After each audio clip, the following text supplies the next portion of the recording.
They put a lot of your money in these index funds. And these index funds, they don't try to pick the right stock at the right time.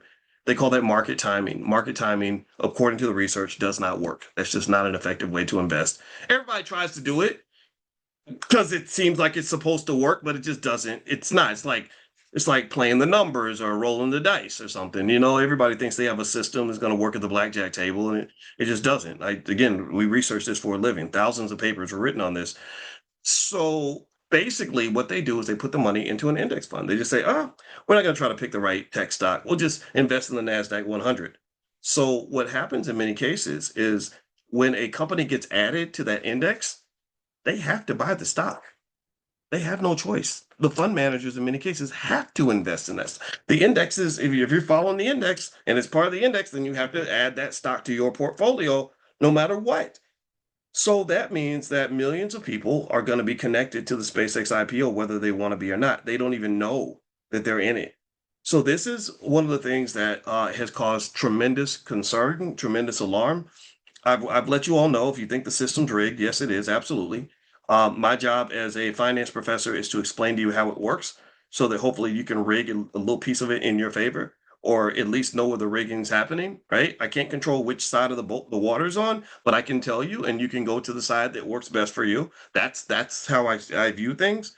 And so if you want my opinion about the SpaceX IPO, I'm not saying you're crazy for investing in it. I'm saying that if you do, there's a great chance that things could go very bad.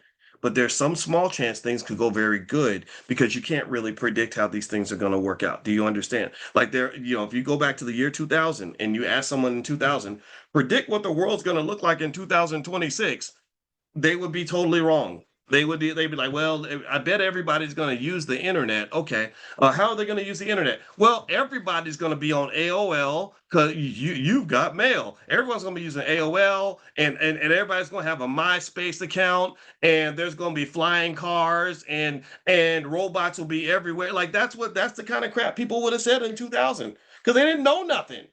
They you don't know nothing about 2026. You know 2000. That's what you knew. You knew the year 2000. You did not know the year 2026. So when you're living in the year 2026, just know you don't know nothing about 2050. You don't. You don't. You think you do. You think we make all these precise analyses and predictions, but you don't know nothing. And so, in fact, the best thing I learned when I got my PhD is the more I learned, the best thing I ever learned was how little I actually know.